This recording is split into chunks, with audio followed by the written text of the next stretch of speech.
Hello and welcome to the post-game press conference for the second semi-final between Serbia and Belgium. In this first part of the press conference, we have with us Belgium small forward Antonio Delere and Belgium head coach Filip Mestek. Thank you very much both for coming. We will start right away with a brief statement, first from Antonia and then from the coach. Antonia, your thoughts on the game, if you please. I think in the beginning, we were not there. But after we came back really well, and at the end we were up, we played our fast game, and with that we could hurt them. But in the second half they started to take a lot of offensive rebounds, and with that they hurt us a lot. And I think there we lost the game. At the end we showed that we fought back as a team, but we came just short. And it hurts that it's with 1 point to lose a game like this. So, yeah. Thank you, Antonio. Coach? Disappointing loss because we had an option to win this game and to play for one time the final in an European Championship. This is a really bad loss because this is an opportunity you have to take right away. And this is something we forgot in the beginning, because if you start a game with 14-4, you're always in the reaction modus. But after, we fight back. This is congrats to my girls because they did it well. We went up with 4 points in the locker room. But after, we didn't control anymore the rebounds. We made some stupid turnovers. And like that, you give the Serbian team too much possessions. So this hurt us a lot, but at the end, once again in the reaction modus, we fight back, but this is not enough to take the win against the Serbian team. Thank you. We got a question for Antonia, because Serbia defended Emma very well. They double-teamed her and triple-teamed her very well. And so yourself and Julie had to come up with a lot of points today. Was this a game plan for you guys on the perimeter to take over the scoring? I think we knew that they would be really physical with Emma, and they were. She had really open looks, so there were more options for us outside, and I think we took advantage of it. But still, we lost the game. But I think tomorrow is a new day, and I know my teammates, and we will be back to take that medal. Thank you. We have a question for Coach, which is precisely on this topic. Question is if you're concerned that maybe the dramatic loss today will affect your players psychologically for tomorrow's game. I know we have to work tonight and tomorrow morning to prepare the game against Belarus. But it's true, I know already the game plan of Belarus. It will be the same like the Serbian team. So kick as much as possible and hit as much as possible Emma Meesman, so like that you can keep her out of the game. And this is the game plan to win the game against Belgium. Because I will not make a statement, but I don't ask to protect my players, but it needs to be a little bit more correct because Vasic is a legend in Europe, but I think Emma Meesman is also one of the best players in Europe and maybe in the world. But game after game, I need to see they don't protect the good players, and because the protection today was 0.000, and this is really disappointing. But I will not make a statement out of it. Okay, we don't have any more questions, so unless any one of you wants to add something that you would like to be heard, then... No, we are good. Okay, I understand. Thank you very much for coming. Please. Best of luck tomorrow. Thank you.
Hello and welcome back for the second part of the post-game press conference after the second semi-final, which of course found Serbia 74-73 winners over Belgium. In this second part, we have with us Serbia point guard Yvonne Anderson and Serbia head coach Marina Malkovic. Ladies, thank you for coming. Congratulations on the big win. Thank you. Can we please start with a statement from each one of you? First of all, Yvonne, what are your thoughts on the game? What were your thoughts on the game today?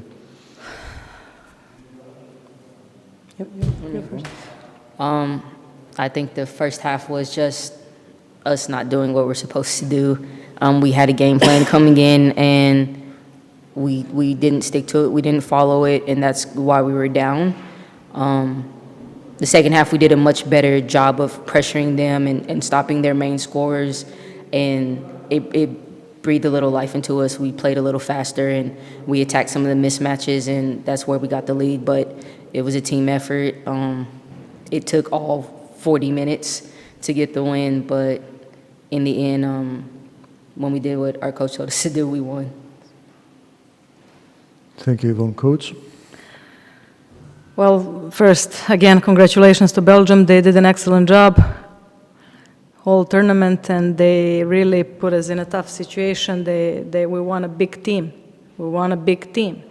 It was very difficult for us, especially after all emotional and I said mental and physical pressure from Spain game. Of course, it was difficult to approach this game. However, I want to congratulate the most to all my players for the job they did. They weren't great as they can be, but I don't want to talk about that now. The win counts. We're in the finals. We seem a little bit, it's normal. No, it's not actually. As I said, we won a big team. We made something big going into this final, and it's a big thing. We're happy. We're just feeling very empty at this point of time. Thank you. We have a question from Eduardo Sol for both of you. He's asking, can you describe what went through your head in those crazy final seconds while the referees were reviewing the last play? Yvonne? I mean, first, it's you're kind of confident that you saw the ball still in their hand, but I mean, crazier calls have been made. At that point, you're just kind of trying to figure out what happened, but no matter what, we're going to stick together. We're going to stay with each other, but it was a little bit of disbelief, but at the same time, kind of confidence that she didn't get it off. Coach, do you remember?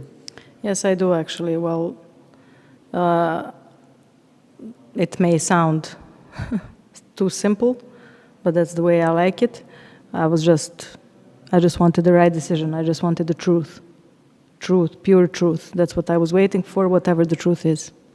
Thank you. We have one more question for each one of you. Yvonne, your team played excellent defense on Emma Messerman. You practically took her out of the game, and you stuck to the game plan even while they were hitting threes with very huge percentages. What does it take for the players to maintain their belief and and continue to execute the game plan for 40 minutes? We believe in our coach. We believe in our defense, and we know what we're capable of because we've done it before. And Yelena was outstanding. Whoever subbed in was outstanding on Messman. We knew that was part of our game plan, but the guards were kind of getting off. So we made it a point, like in the second half, to refocus, to realign, and we had to make other people be the main scorers, and that's kind of what we did. We didn't give them the same looks that they got in the first half.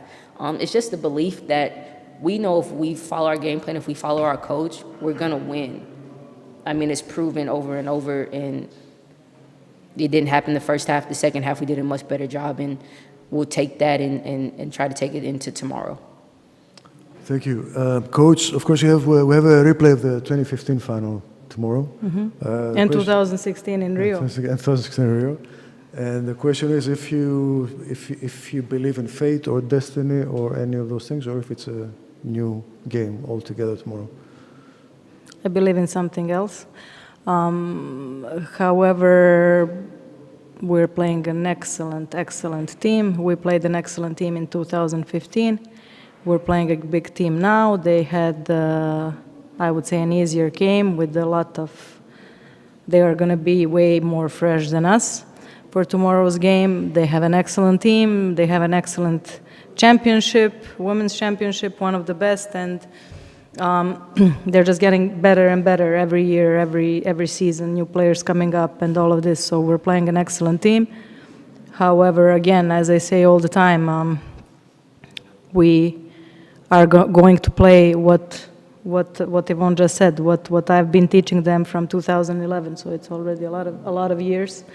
We're going to play our game, our system, and we're going to see what happens. They are definitely big favorites, especially now. I say every year more and more.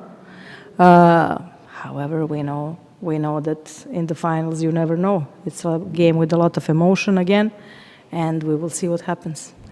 Thank you. This concludes actually the English part of the press conference. So, Coach, if you want to make a statement in Serbian, please go ahead.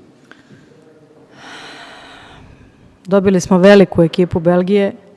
Belgija je impresivan tim. Možda ljudi u našoj zemlji, ne možda, nego sigurno, nažalost i ne znaju koliko je dobra ženska košarka u Belgiji. Ovo je tim koji je možda i malo jači od nas u ovom momentu. Čestitam devojkama na izvanrednom poslu. Sigurno da nije bilo jednostavno odigrati ovu utakmicu posle utakmice protiv Španije. U finalu smo protiv opet velikoga tima, naravno još boljeg nego 2015. Idemo da se borimo kao i uvek za Srbiju i da vidimo zašto je ta borba dovoljna. Hvala. So this concludes the post-game press conference for the second semi-final. Thank you very much for attending. Thank you.